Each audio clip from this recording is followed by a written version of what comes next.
Assalamualaikum warahmatullahi wabarakatuh. Alhamdulillah kita bisa berjumpa kembali di channel ini. Mudah-mudahan teman-teman semua diberikan sehat walafiat dan umur panjang, amin. Pada video kali ini saya akan membahas tentang sebuah buku atau kitab yang berjudul 1001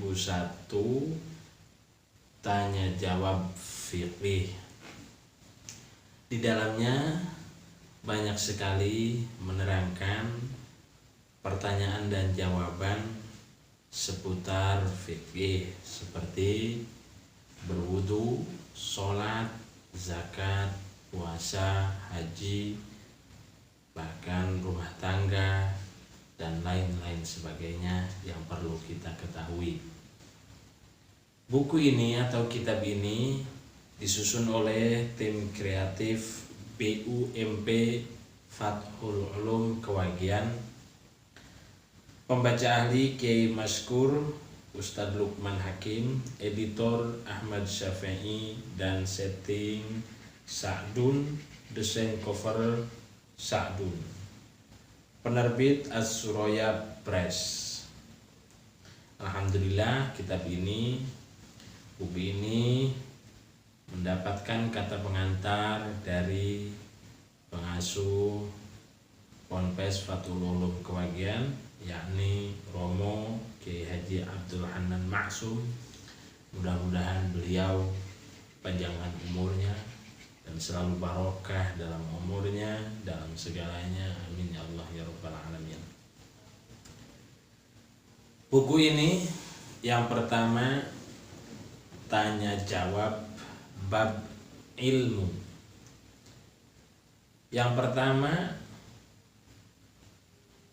bolehkah menyampaikan ilmu kepada orang yang akan menggunakan ilmu tersebut untuk hal-hal yang tidak baik? Jadi, ada yang bertanya kepada kita tentang suatu hal, namun bila mana diberitahu itu akan tidak baik hasilnya. Jawabannya, tidak boleh menyampaikan ilmu pada seseorang yang diyakini akan menggunakannya untuk hal-hal yang tidak baik. Misalkan untuk menghindari kewajiban zakat, dia mencari-cari ilmu bagaimana caranya untuk menghindari zakat dan bertanya kepada kita bagaimana caranya, itu kita tidak boleh untuk memberitahunya. Untuk merekayasa riba, bagaimana caranya kita merekayasa riba agar tidak jadi riba dan lain-lain, di hailah-hailah itu kita menyampaikan jawabannya tidak boleh. Keterangannya ada di dalam kitab Bughyatul Murtasyidin Shahifah nomor 5. La yahillu li'alimin ayyadhkura mas'alatan liman ya'lamu annahu yaqa'u bima'rifatiha fi tasahulin fid din wa wuqu'in fi mafsadatin.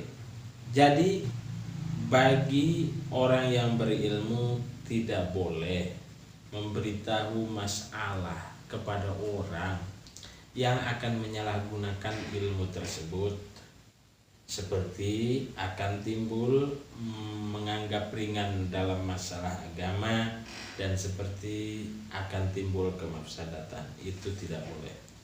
Pertanyaan yang kedua, setiap ibadah mempunyai syarat, rukun dan lain-lain yang notabene sangat menentukan sah atau tidaknya sebuah ibadah. Lantas bagaimana dengan orang yang taat beribadah namun tidak pernah belajar pada hal-hal tersebut? Misalkan dia taat beribadah, sholatnya rajin, sunnahnya rajin, apalagi fardunya, tapi dia tidak pernah belajar ilmu sholat. Bagaimana itu? Jawabannya, beribadah dengan tidak disertai ilmunya hukumnya tidak sah.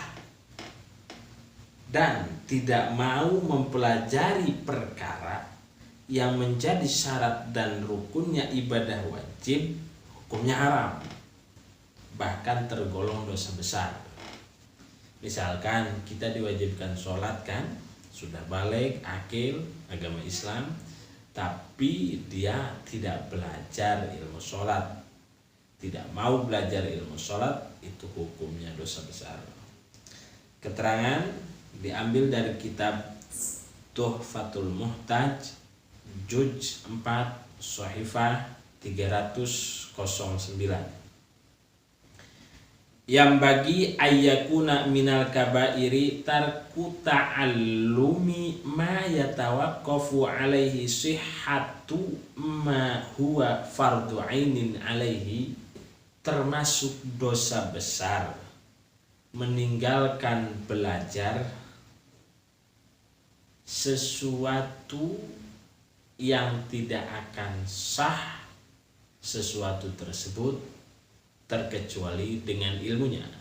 Seperti sholat tidak akan sah terkecuali ada ilmunya.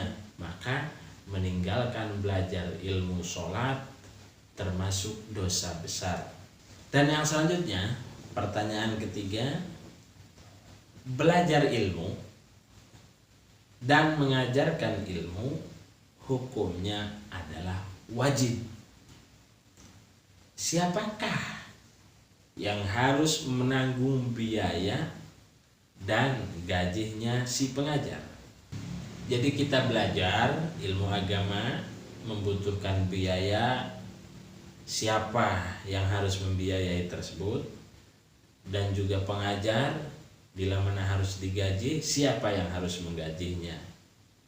Jawabannya adalah biaya belajar dan gajinya pengajar ditanggung oleh negara, karena hal tersebut termasuk untuk menegakkan agama, dan hal tersebut lebih utama daripada jihad. Jadi santri dan para ustadz yang mengajar santri itu biayanya, gajinya ditanggung oleh negara, karena hal tersebut adalah untuk menegakkan agama, dan membiayai pelajar juga pengajarnya itu lebih utama daripada jihad.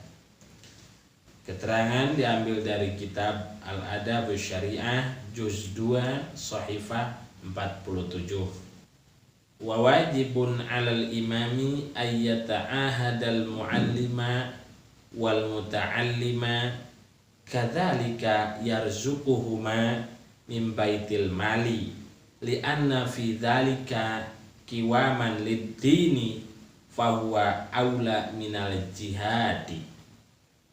Jadi membiayai pelajar dan yang mengajar, garis miring ustadznya, itu dari baitul mal alias kas negara. Lanjut pertanyaan yang keempat. Orang tua tidak wajib memberikan nafkah pada anak yang kaya dan anak yang sudah dewasa. Lalu bagaimana jika anak tersebut dalam masa belajar atau mondok di pondok pesantren seperti santri dan lain-lain? Jadi seseorang mempunyai anak yang sudah dewasa atau dia mempunyai harta tapi dia masih dalam tahap belajar, dia masih belajar di pondok pesantren mengaji ilmu agama, itu siapa yang memberi nafkah pada anak tersebut?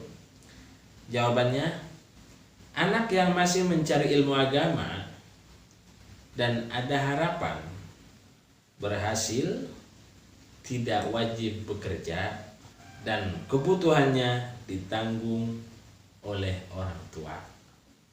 Walaupun sudah dewasa, sudah balik, sudah bisa bekerja, tapi kalau masih menuntut ilmu agama, nafkahnya, biayanya masih ditanggung oleh orang tua. Keterangan diambil dari Hasyiah Al-Bajuri juz 2 Shahifah 187. Qauluhu fal ghaniyul kabiru la tajibu nafaqatuhu ila an qala wa yustasna ma law kana mustaghilan bi ilmin syar'iyyin wa yurja minhu najabah wal kasbu yamna'uhu minhu fatajibu nafaqatuhu hina idin wala yukallaful kasba. Jadi orang yang sudah dewasa dan mempunyai harta, bila mana dia masih sibuk dengan ilmu agama, masih belajar ilmu agama, maka dia tidak diwajibkan untuk bekerja sendiri. Kebutuhannya masih ditanggung oleh orang tua.